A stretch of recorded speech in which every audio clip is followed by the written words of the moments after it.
Masters পর্যন্ত তারা সম্পূর্ণ সরকারি খরচে লেখাপড়া করবেন ইনশাআল্লাহ। জমিদারি প্রথার রাজনীতি ভেঙে চুরমার হয়ে যাবে। সবাইকে নিয়েই আমরা দেশ সাজাবো ইনশাআল্লাহ। মাত্র দুইটা জিনিস তাদের কাছ থেকে আমরা দেখব। একটা, তার পর্যাপ্ত যোগ্যতা ওই বিষয়ে। দ্বিতীয়টা হচ্ছে দেশের প্রতি তার দায়বদ্ধতা বা কমিটমেন্ট, যেটাকে আমরা দেশপ্রেম বলতে পারি। এই দুইটা জিনিস যার থাকবে, যোগ্য কাজ তার হাতে পৌঁছে যাবে ইনশাআল্লাহ। যারা আমাদের ছাত্র সমাজ রয়েছে, এর মধ্যে ছাত্রীদের জন্য আমাদের অঙ্গীকার, মাস্টার্স পর্যন্ত তারা সম্পূর্ণ সরকারি খরচে লেখাপড়া করবেন ইনশাআল্লাহ। সকল শিশুর জন্য আমাদের অঙ্গীকার, একটা মায়ের শিশুকে আমরা লেখাপড়ার বাইরে থাকতে দিব না।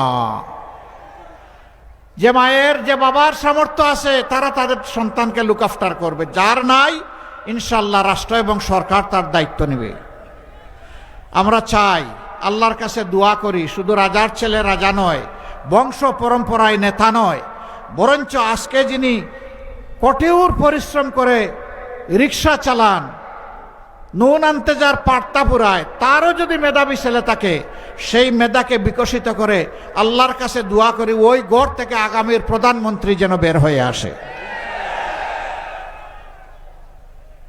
তাহলে ওরা বুঝবে দুঃখী মানুষ কেমনে বেঁচে আছে, ওদের দায় দরদ বেশি হবে, আর ওই জমিদারি প্রথার রাজনীতি ভেঙে চুরমার হয়ে যাবে।